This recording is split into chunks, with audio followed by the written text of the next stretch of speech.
So we have a lot of interesting surgical technology that's incredibly helpful. We have an operating microscope, which is now incredibly high resolution. We can take an area that's 2 or 3 millimeters and blow that up, so that's our entire visual world. We have tiny little micro instruments, we have tiny little microdissectors, we have tiny little manipulators, so we can be extraordinarily gentle with nerve tissue, which is, of course, what the brain is all about. We have high-frequency ultrasound.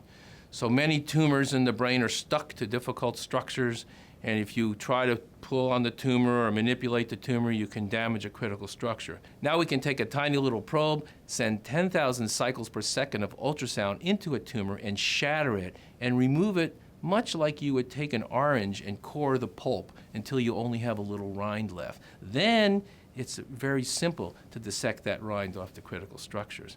So another piece of technology that's actually revolutionized surgery and revolutionized outcome.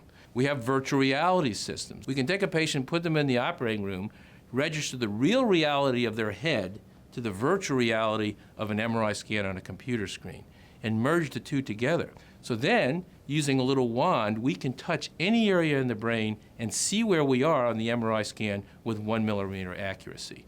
So having this virtual reality system available to us in the surgical suite makes a tremendous difference. Now, after very specialized training and having this type of equipment available here at the Methodist Hospital, we can be extraordinarily precise. Our accuracy is 1 millimeter or less, and this really makes our surgery so much more successful, a lot easier for the patients. We can actually use smaller incisions, just tremendous benefits for patient outcome.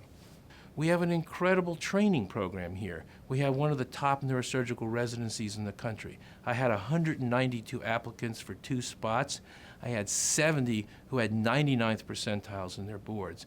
So these young men and women are at our sides helping us, and this is a tremendous benefit for patients. There is a doctor who sleeps 100 feet from where you are, who's highly trained, the best of the best, assisting in your care 24/7.